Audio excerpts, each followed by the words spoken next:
La verdad, el mayor temor que tengo es la profundidad del mar, el saber que no sabes lo que hay dentro, como que me siento pequeña y como que el espacio me absorbe.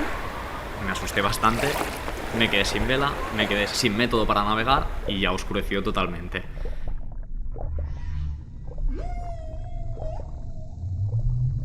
Sigo teniendo miedo hoy en día de la oscuridad, por así decirlo. Y bueno, y me imaginaba monstruos o bestias o criaturas en las sombras, como nos pasa a todos, supongo. Empecé a nadar, pero por cada 3 metros que avanzaba yo, el viento y el mar me echaba 2,5 metros para atrás. ¿Por qué pensar que me puedo morir? Bueno, mis padres murieron también muy jóvenes, sobre todo mi padre, a los 60 años, y esto también dejó en mí una percepción de que todo es tan efímero y tantas cosas por hacer. La competición contra el tiempo.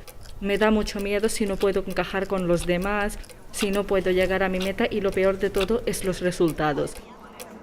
El miedo recurrente a que no encaje en el tipo de sociedad que es la que todo va tan rápido, que es todo tan... Con el tiempo pues te vas encontrando a gente que te reafirma y que lo que importa es hablar con tu voz y simplemente hacer en lo que crees.